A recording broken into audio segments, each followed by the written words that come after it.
Traen agua y comenzamos. Sí.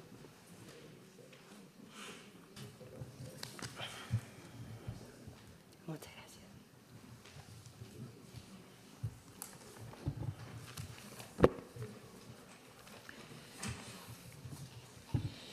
¿Sí? Ya, por la Corporación Amigos del Maule por la Vida, Marcela Peredo Rojas. Tiene la palabra.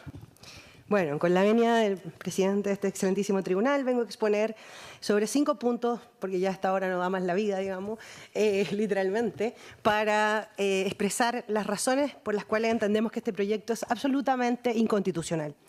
Primero, queremos decir que hay que hacer una diferencia, o sea, respecto al tema de la deferencia, que tanto se ha usado, la deferencia razonada en múltiples sentencias, que su señoría conoce mejor que yo, hay que hacer una distinción, porque no hay un solo concepto de deferencia.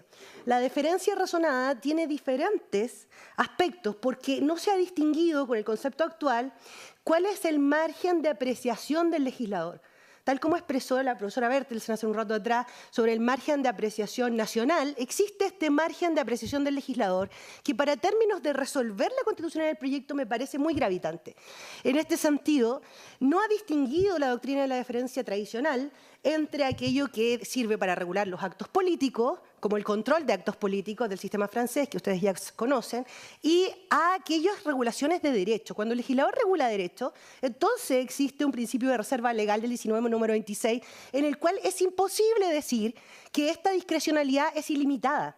No se puede afirmar del texto de la Constitución, más allá de la legitimidad o no, porque aquellos mismos que hoy día alegan su legitimidad también la usan para decir que este tribunal no podría pronunciarse, y eso no es cierto. Entonces el punto es ¿por qué no revisamos los elementos de la deferencia o del margen de apreciación del legislador, como cualquiera quiere decir? La deferencia supone competencia y supone 3 elementos. Primero, la flexibilidad normativa. La Constitución no posee una naturaleza jurídica, tiene una naturaleza jurídica mixta, como dice Pereira, pero en ese sentido tenemos que entender que hay normas que son abiertas, normas que son cerradas, también lo ha dicho el profesor Miguel Ángel Fernández, y normas que son mixtas. La del 19, número 1, inciso 2, que tanto se ha debatido durante todo el día y seguirán debatiendo ustedes lamentablemente mañana, será una norma de carácter mixta, porque le dice al legislador una forma en la cual tiene que actuar. No es una cuestión abierta. Hay normas prohibitivas, como por ejemplo, no se podrán ejercer apremio ilegítimo. O normas positivas en la Constitución. El que pise su territorio quedará libre, etc. Uno entiende el precepto constitucional. Entonces, en su sentido más natural y obvio, dice la Constitución protege al que está por nacer. Es decir, es una norma de naturaleza jurídica mixta. Y por eso es que este tribunal debe declararla inconstitucional. Porque no estamos hablando de cualquier norma, sino de una norma específica que tiene una flexibilidad normativa que es parte del margen de apreciación del legislador. Luego, en segundo término, ¿qué es el segundo elemento del margen de apreciación? Precisamente la competencia. Y la competencia del legislador está limitada. ¿Por qué? Porque está fijado por el artículo 6 y 7 del imperio de Estado de Derecho. Los órganos del Estado pueden ejercer, ustedes lo saben mejor que yo, dentro de su competencia.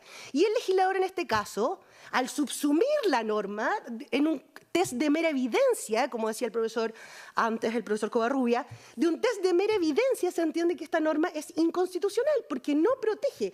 Y no protege no solo al no nacido, porque nosotros también hacemos acompañamiento, no protege tampoco la supuesta libertad de la madre. ¿De qué libertad me hablan cuando empiezan a pensar de que una mujer que ha sido violada va a tener libertad de decisión? He hecho acompañamiento, aparte de ser constitucionalista, y he visto que no hay libertad posible en ese minuto, porque hay un estrés postraumático. Y entonces, ¿de qué libertad me habla o que asegura, o cuál es la determinación, de acuerdo a las mismas normas que el Tribunal Constitucional ha dicho, para limitar derechos fundamentales, que es lo que justifica un Tribunal Constitucional, o que es lo que justifica el control de constitucionalidad de la ley? Tiene que haber especificidad, tiene que haber requisitos de especificidad con los cuales esta ley no cumple ni en lo más mínimo. No cumple con el estándar razonable que al menos dice Díaz Ripoller respecto de la racionalidad de las leyes penales. Dice que las leyes penales, en ese sentido, deben tener una racionalidad ética. Aquí el objeto de proteger la voluntad de la madre o la honra, como dice en el 344, ni siquiera se cumple. ¿Por qué? Porque el 344 sigue sancionando a la mujer incluso a propósito de su honra. Entonces, ¿de qué me están hablando? ¿De qué derecho me están hablando en este punto? Luego, respecto a la racionalidad teleológica, el fin de la norma no es claro. Del 119 se deducen 4 o 5 normas distintas. Primero, en el numeral tercero hay que ir a, como decía algún colega hace poquito, hay que ir primero a preguntarle al tutor. Luego, si no está el tutor, entonces tenemos un problema con la infracción patente al 19 número 10, respecto al derecho preferente de los padres a educar a sus hijos. Porque si no, de todas maneras hay que llegar a un tribunal que se establece un nuevo procedimiento que atenta contra el 19 número 3, en el cual establecemos un nuevo procedimiento de familia para aquello que la mujer cuando fue violada, más aún tenga que pasar por otro tribunal, que yo creo que afecta directamente el debido y racional y justo procedimiento, porque ha sido víctima de 2 delitos. Primero, la violación, el cual no tiene ninguna pena agravada, tampoco se establece aquí alguna sanción para ese violador, ni mucho menos. Y aparte de eso, como si fuera poco, tampoco queda muy claro cuál es la razonabilidad pragmática. ¿Por qué? ¿Cuál es la libertad de conciencia para la mujer? ¿Qué pasa en los casos en que el hombre quiere tener a su hijo en las causales 1 y 2? ¿Qué ha pasado? ¿Dónde está la libertad de conciencia de esos hombres? ¿Se protege de acuerdo a la Constitución? Yo no lo veo en ese artículo, no lo veo en ninguno de los preceptos legales que ahora se quieren constitucionalizar. Si es que esto no es la constitucionalización del aborto per se, es que este tribunal tiene que pronunciarse para decir que no hay razonabilidad jurídico-formal mínima en este caso. No hay una razonabilidad jurídico-formal mínima, y menos lingüística, que es lo que dice Díaz Ripoll, no lo digo yo. No hay razonabilidad lingüística, porque ¿qué es riesgo de la madre? ¿Quién va a determinar eso? ¿Qué pasa si la madre muere en medio del aborto? ¿Quién se va a hacer responsable? Resulta que la legislación penal tiene que buscar un responsable, según lo que yo entiendo. ¿Quién va a ser el responsable de eso? No queda claro en esa legislación. No tiene el estándar mínimo ni para proteger los derechos de la madre, ni para proteger los derechos del hijo. Por tanto, conforme a ello, creo que vulnera, además, antes que se me vaya, vulnera también el principio de la relación ley-reglamento. ¿Por qué? Porque establece que ciertas prestaciones que se deben dar van a ser reguladas por la potestad reglamentaria. Estamos hablando de derecho a la salud, estamos hablando de derechos que están en la Constitución y que tienen un contenido mínimo. Este tribunal lo ha dicho, el contenido esencial, y lo dice a verle. El contenido mínimo de los derechos supone una inmunidad para el legislador también, o sea, todo tiene un límite en ese sentido, ¿no? Y luego, entonces podemos decir, para ir cerrando, que el artículo afecta al artículo 19, número 1 completo, porque tampoco protege la dignidad de la mujer. También afecta el número 19, número 20, porque le impone una nueva carga personal.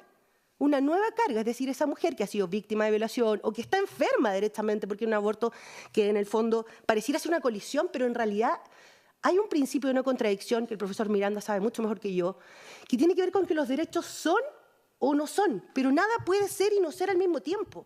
No hay colisión. Aquí debemos garantizar los derechos porque eso es lo que la Constitución exige. Esa es la razón de ser del constitucionalismo.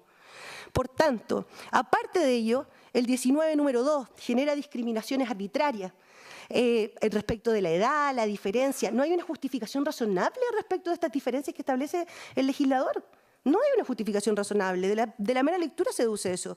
La falta al racional y justo procedimiento, la falta también al acceso de las prestaciones médicas, el 19 número 9, el 19 número 10 respecto de los padres que van a tutelar a estas niñas menores de 14, entre 14 y 18, que nadie entiende nada.